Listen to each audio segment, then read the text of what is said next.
안녕하세요, 올바른입니다. 반갑습니다. 오늘은 애플, 우버, 립스트에 대한 소식이 담겨있는 웻부시의 댄 아이브스 인터뷰와 함께할 예정입니다. 댄 아이브스는 월가의 컨센서스 시간에 굉장히 많이 얘기를 드렸던 인물 중에 하나여서 익숙하실 것 같습니다. 주로 애플과 테슬라 쪽에서 얘기를 많이 들었었죠. 이제 테크주에 대한 생각에 대해서 약간 캐시 우드와도 비슷한 기조라고 볼 수 있는데, 지금은 이제 한마디로 단기에 그치는 그런 조정 구간일 뿐, 성장세가 끝나지 않고 계속해서 소비자의 선택이 바뀜에 따라 시장의 흐름이 바뀌고, 그래서 장기적인 성장 국면을 아직까지도 겪고 있다는 그런 생각이죠. 일단 여러분들과 이거를 보기 전에 미리 훑고 넘어가야 하는 게 있습니다. 여기 보시면 보이시나요? AB5라는 내용이 있죠. 그리고 투투라는 이 내용이 있고, 이 내용이 미국 대선에 가려졌지만 승차 공유 기업들한테는 상당히 중요한 이슈였습니다. 이게 어느 정도냐고요? 예를 들어서 우버는 이게 통과될 것 같으니까 14%가 상승했었고, 리프트도 11%가 상승했습니다. AB5는 이런 법입니다. 긱 이코노미에 대한 법인데요. 한국을 위해서 예를 들어보자면, 배달의 민족에서 배민 커넥트를 하거나 쿠팡에서 쿠팡 플렉스로 잠깐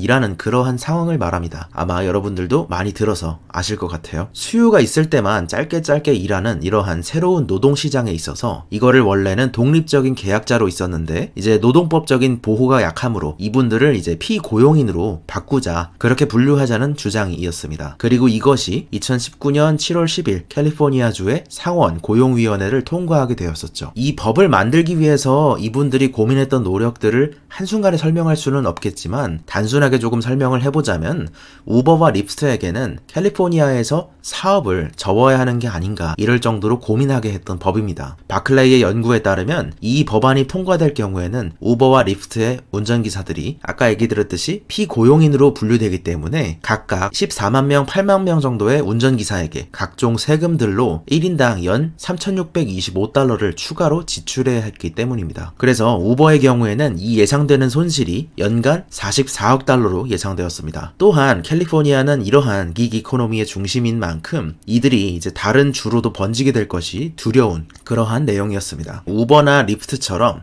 다양한 온디맨드 플랫폼, 아까 긱 이코노미의 중심이 되는 플랫폼들이 캘리포니아의 주민 발의안을 추진했습니다. 그게 이제 프랍 22로 이렇게 표현되는 건데요. 이 법안 안에서 공유경제 기업일 경우에는 예외로 인정해주는 주민 발의안을 예정했고, 그래서 굉장히 많은 로비를 했습니다. 우버나 립스트는 이게 통과를 되면 사업을 하겠고, 안 되면은 접겠다고 말을 했었죠. 결과는 개표 결과 거의 찬성 쪽으로 굳어지는 모습이었습니다. 그 결과로 우버와 립스트의 주가는 단기간에 이렇게 폭등할 수 있었죠. 이제 여러분 예습이 끝났습니다. 애플과 기술주 전체에 대한 생각이 이어질 건데요. 가볍게 함께 보시죠. Dan Ives, Managing Director, Equity Research, Wedbush Securities. Dan, love when you're on the show. Let's start with some of the ride-sharing companies. I know you follow both Uber and Lyft very closely, that Prop 22 measure in focus. Tell me more. What's working now for these companies? Is this some good news? Yeah, look, I mean, when you look at Prop 22, I mean, it's a fork in the road situation. When you look at what's happening in California for the likes of Uber and Lyft relative to if that passes or not. And if that gets shot down, that could really mean a lot more negatives for Lyft than Uber, just given their global presence.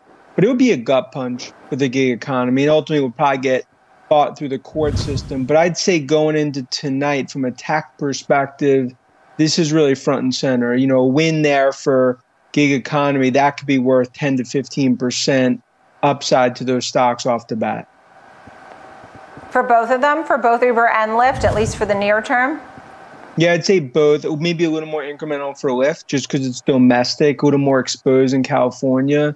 I think Uber's a little more contained, but this would, I think this is something investors view maybe as a contained risk. But ultimately, if Prop 22 goes the way of the gig economy, it would be a huge win. It really would take one of the dark clouds over the sector that's been there since the AB5 started coming out of California. I thought it was interesting, too, because they were basically threatening to leave California. So at least for now, it seems to be settling at the moment. Apple, another event, the third event in the last few months, and it's set for November 10th, reportedly focused on Macs and new chips. We have the new iPhone out, new everything. Tell me where you see Apple headed and the success that you think it will have. Yeah, and in terms of next week, that goes back to their own silicon chips. And then that's really them having more control over their ecosystem on the Macs, especially as they more and more move away from Intel. I think what just this speaks to is Apple having more control, not just of their ecosystem, but even of the distribution. And I think you take a step back, you're seeing a company have probably what its strongest product cycle in at least 6 years, potentially in the last decade with iPhone 12. Pre-orders from what we see are more than 2x iPhone 11. And I think we sit here 6 to 9 months from now, we see $150 stock. And I think you get the reaction to shares last week in terms of the miss for the quarter. I mean, that's really just the precursor to what's going to be a super cycle. So we view any sort of weakness here as just a great buying opportunity for Apple over the next 6 to 9 months. 6 to 9 months, this could be a $150 stock. Is that what you said? And so any dip is a buying opportunity? That's how I view it. I mean, I view it, and obviously we've talked about it before. This is, in the last decade, biggest product cycle. You have 40% of the install base that has not upgraded their iPhone in the last 3.5 years. Yeah. China is a key component of that. And you look at a stock that continues to re-rate on services. So I view last week knee-jerk, not just to Apple, but to overall tech, as really an opportunity to buy more of these names. Because I continue to view FANG names are up another 20 to 25%. That lead tech higher, regardless of who's sitting in the White House. And that continues to kind of be our view in terms of secular view of tech. On November 10th, would you be surprised to see the market sell off Apple a little buy on the rumor and sell on the news, or the opposite? It's hard to know how the stock will react. Yeah, it is. And I think that's why we've seen with that and Tesla, sometimes these events, they tend to be knee jerks. And I think it's very easy to sort of throw in the towel near term when the stocks don't react accordingly. But I view it forest through trees. I mean, I view tech led by a lot of the large caps, Apples, the Amazons, the Microsoft. You look at Tesla and EV. And when I look at Apple here, I think it's a renaissance of growth that you're seeing on an iPhone. And stock could sell off potentially, but this just continues to be Cook controlling more of the ecosystem in terms of as they put more of the silicon chips, their own silicon chips in those Macs. Tell me about Tesla, because we're watching it today. It was jumping 6% in my last check, with news of a deal with Panasonic, and this is all about battery cells and faster capacity. Reportedly, Tesla, which right now is at 422. Where do you think Tesla's headed? Yeah, and I think you've seen a lot of these tech stocks, Tesla included, they've kind of been on a treadmill to maybe trading slightly lower as we go through this period of risk off and maybe some anxiety going into the elections. I think this is a stock you look out 475, 500 is sort of the base case. Because ultimately, when you look at a Tesla in terms of EV demand, especially out of China, and you've seen NIO, a stock reacting real strongly there, it's only 3 to 4% penetration. And I think Tesla right now is on the precipice of just a demand spike, not just in China, but globally. And that continues to be the call here over the next few years to play those secular themes. And where Tesla's visit, it's also profitable. That's also the key theme here in terms of potentially S&P 500 inclusion now finally on the horizon. Yeah. I'm looking at your IVES ETF.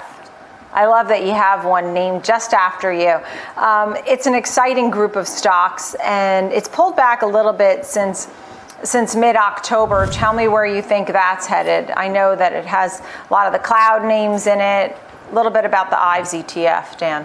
Yeah, and that continues to be our way, with ETF, MG, and Wedbush to play the cloud theme in terms of mid-cap global infrastructure. I think many times in cloud, you could look at the applications of the large cap names, which we love, but the hearts and lungs that's really fueling that is mid-cap infrastructure. And that's what we've done with the IVES ETF that captures globally. That's about 50% is international. And I think when you think about $1 trillion being spent over the next decade, that's what we're really trying to capture here in terms of a secular theme over the coming years in terms of cloud. I think a lot of these stocks are under the radar and maybe not as appreciated by investors from an infrastructure perspective. Yeah, I'm glad we got that in. And I'm going to be watching for all things on Apple on November 10th. I know you're hot on so many of the Apple products and Tesla, so we'll have to circle back.